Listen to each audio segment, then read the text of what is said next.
Shalom and welcome to my neighborhood in Sfat, Israel. Behind me you see the Sea of Galilee, which we call the Kinneret. So we're getting ready for Shabbat, and this Shabbat in every shul all over the world we'll all be reading from the same Torah portion. And this week's Torah portion is about Noah. The title is Noah. And you know, we just finished doing 7 keys to bonding with God, and we talked about our 7 shepherds.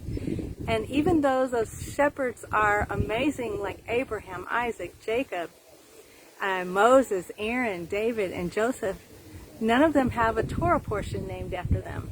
But this man Noah, this week's Torah portion is named after him.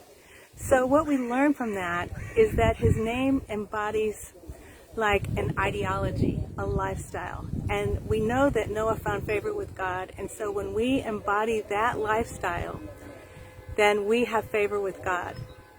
It says that in our Torah that Noah was righteous and perfect. And to be perfect is to be content. And Noah was this easygoing person. He didn't worry about the future. He didn't worry about the past. He just was the antithesis of everyone else in his generation.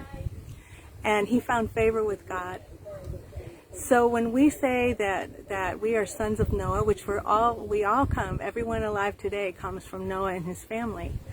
And to take on what his name embodies, to take on that contentment with life, that not worrying and just trusting God, that's how we have favor with God.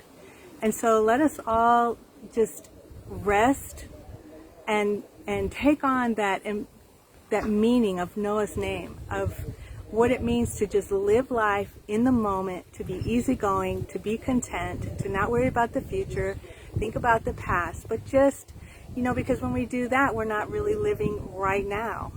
So I hope you just can take from this Torah portion this idea of Noah's name, peace, contentment, easygoingness, and find that favor with God. And God saved Noah from the flood.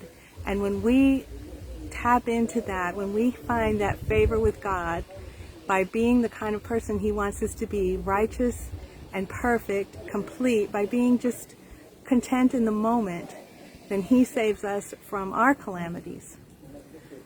All right, something to think about. The Torah is not a history book. It's alive and well, and it's meaningful to us in every generation.